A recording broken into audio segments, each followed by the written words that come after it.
Ya, oke guys. Assalamualaikum. Balik lagi ya guys dengan Jaki dan hari ini tanggal 13 September ya pukul 22:22 gua mau ngoceh aja guys ya. Gua mau ngoceh ngobrol santai aja.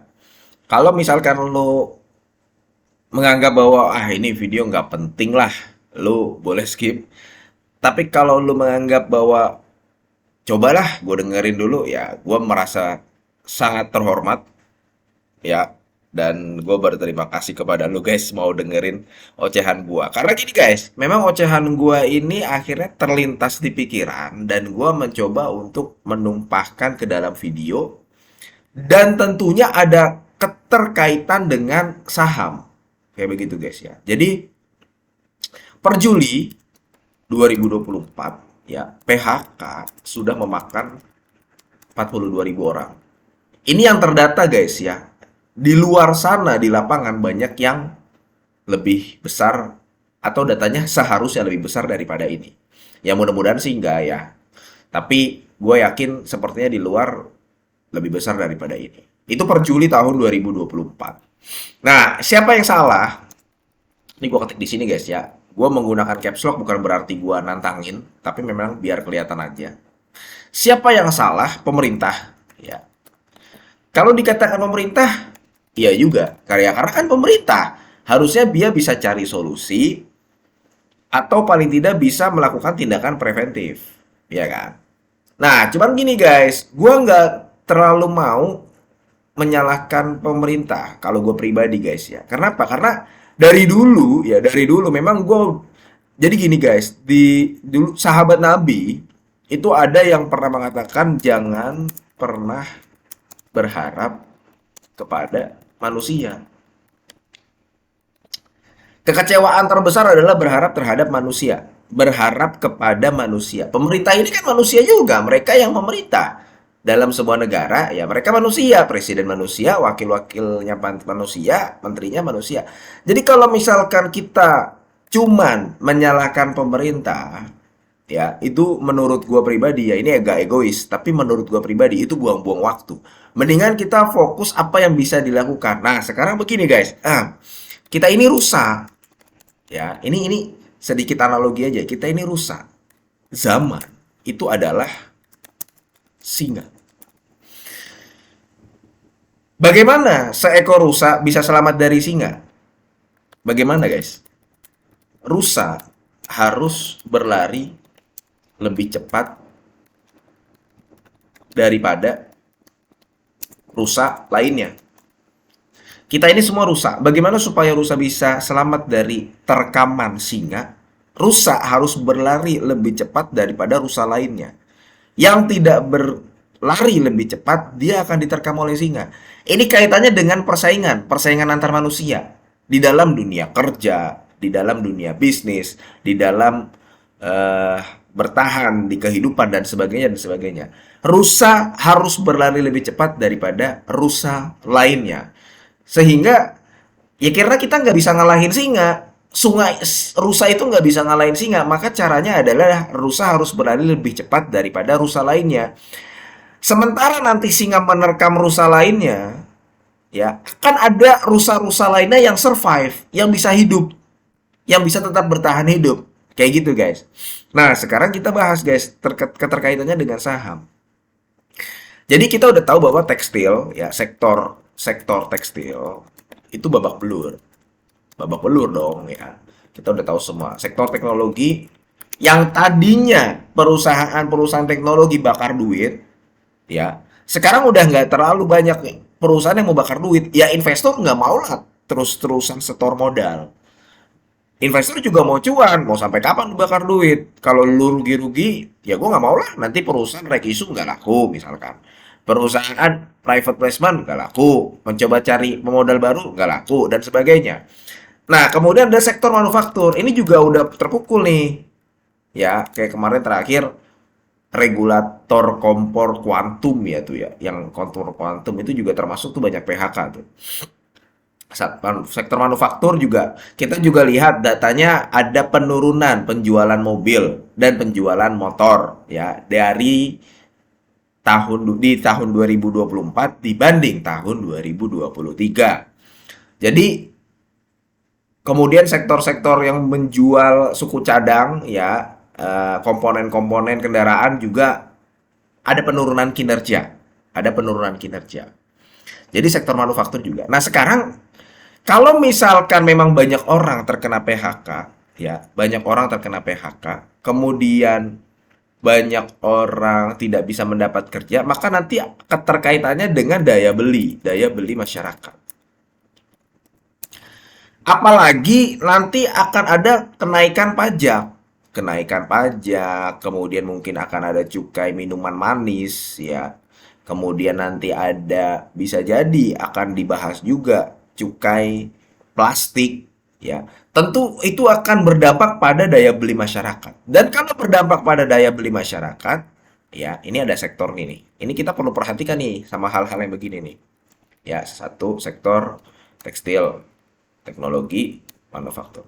Kalau ada penurunan, ya, penurunan daya beli masyarakat, akan ada imbas ke sektor consumer goods, ya, dan sektor properti.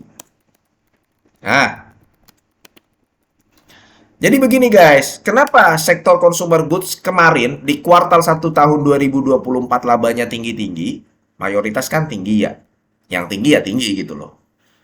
Karena memang banyak peredaran uang di situ. Banyak orang mendapatkan dana bantuan, dana sosial, ya, bantuan sosial, bansos, tahun politik. Orang punya duit, orang bisa belanja. Laba-laba sektor consumer goods banyak yang tinggi di kuartal 1 tahun 2024. Nah, saat ini udah ada beberapa saham-saham sektor consumer goods yang labanya agak turun. Kalau di kuartal ya, dibandingkan per kuartal. Kalau dibandingkan year on year, di tahun 2023 memang ada peningkatan. Tapi kalau dibandingkan kuartal ada penurunan. Itu consumer goods. Termasuk kemarin gue juga sudah bahas sektor properti. Salah satunya Pantai Indah Kapuk. Gue sempat ragu loh. Ini benar, Pantai Indah Kapuk di atas lahan sekitar sekian-sekian-sekian mau menjual properti dengan harga 3 miliar sampai 15 miliar. Bener nih ada yang beli nih. Ya gue nggak tahu ya apakah benar nanti dia punya market atau strategi sendiri. Tapi kalau melihat dari kondisi sekarang di mana orang banyak terkena PHK, daya beli masyarakat nanti ada kemungkinan menurun. Sektor properti juga belum tentu itu Pantai Indah Kapuk kinerjanya bisa lompat tiba-tiba booming. Enggak juga. Meskipun ya kita tahu ekspansinya seperti apa itu Pantai Indah Kapuk. Nah, sekarang apa sektor yang paling sustain ke depan ya? Kalau gue melihatnya memang ini guys, ada dua sektor yang sustain. Sektor yang sustain ke depan apa?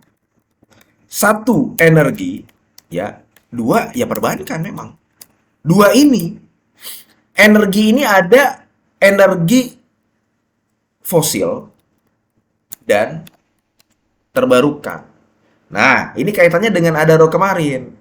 Energi fosil itu masih menggoda sampai sekarang. Perusahaan-perusahaan minyak, gas, batu bara itu masih menggoda, apalagi dividennya gede-gede. Cuman nanti akan EBT pada waktunya. Makanya, nah ini nyerempet ke Adaro guys. Makanya kalau gue lihat Adaro itu mundur 1 sampai 5 langkah ya untuk maju 1000 langkah kalau gue bilang. Adaro kalau tetap di bisnis ini ya tetap di bisnis ini ya dia mungkin nggak melakukan rebranding atau dia juga nggak memisahkan bisnisnya, dia nggak fokus ke energi baru dan terbarukan atau Adaro Green ya, dia akan terjebak. Makanya dia kayaknya kalau gue lihat dia mundur 1 sampai 5 langkah. Oke lah, gue coba dia lepas. Kalau misalkan nanti diserap seluruhnya itu Adaro andalan Indonesia, pasti akan menurun itu labanya. Ya, karena Adaro andalan Indonesia saat ini masih menjadi penopang Adaro Energi Tbk. Kalau misalkan dijual, itu ada potensi dia akan turun. Labanya akan turun dalam jangka pendek. Tapi kalau misalkan itu nggak dijual, Adaro nggak bisa maju 1000 langkah. Dia nggak bisa dapat pendanaan besar. Ya, dia masih terjebak di ya bisnis batu baranya itu. Ya, kemudian dia nggak bisa mencari investor baru. Kalau mau membuat infrastruktur ya, fasilitas-fasilitas energi baru dan terbarukan itu butuh dana gede. Nggak bisa cuman oh nanti dapat kas, ada yang dibagikan dividen, ada yang ditahan. Nanti kita nabung, nabung, nabung. Nggak bisa, kelamaan.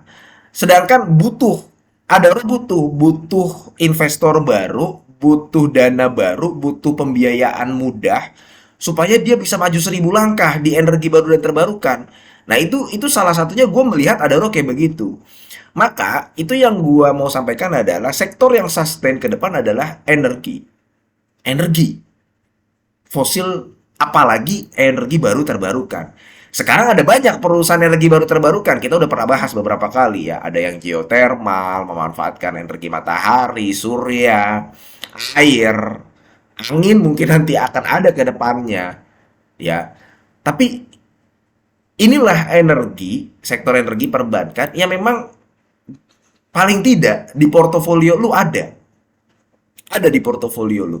Kalau lu nggak bisa dua-duanya, salah satu aja. Tapi jangan sampai lu nggak punya dua-duanya, guys. Jangan sampai.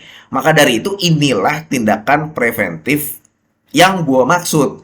Daripada kita ngersulo, paham ngersulo ya guys ya. Ngersulo tuh bahasa bahasa Jawa, ngersulo. Lu mungkin yang orang Jawa ngerti. Ngersulo tuh ya gitulah. Apa ngeluh. Daripada kita ngersulo, ya mencaci maki nggak selesai-selesai gitu kemudian kita mengkritik habis-habisan sehingga kita jadi nggak fokus. Mengkritik boleh tapi yang akhirnya membuat kita tuh jangan sampai berharap pemerintah tuh melakukan apa yang kita mau gitu loh. Oh jangan sampai nih pemerintah harus tanggung jawab gini-gini. Kita juga harus memikirkan tindakan preventif kita sendiri. Dan salah satu tindakan preventif kita untuk bisa survive ke depan, untuk bisa cuan ke depan, ya, adalah dengan mengkoleksi sektor yang memang berpotensi memberikan kita cuan di masa mendatang. Salah duanya yaitu energi fosil terbarukan sama perbankan. Terutama yang ini nih, yang nomor satu nih guys nih.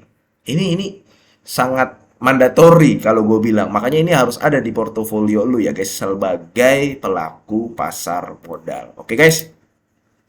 Mudah-mudahan ini bermanfaat videonya guys ya dan semoga lu sehat selalu sehingga kita bisa bertemu kembali di video-video selanjutnya. Ini bukan ajakan jual beli, bukan berarti tadi gue mention Adaro, lu harus beli Adaro, enggak. Ada banyak perusahaan-perusahaan energi di Bursa Efek Indonesia ya. Gua akhiri wassalamualaikum warahmatullahi wabarakatuh.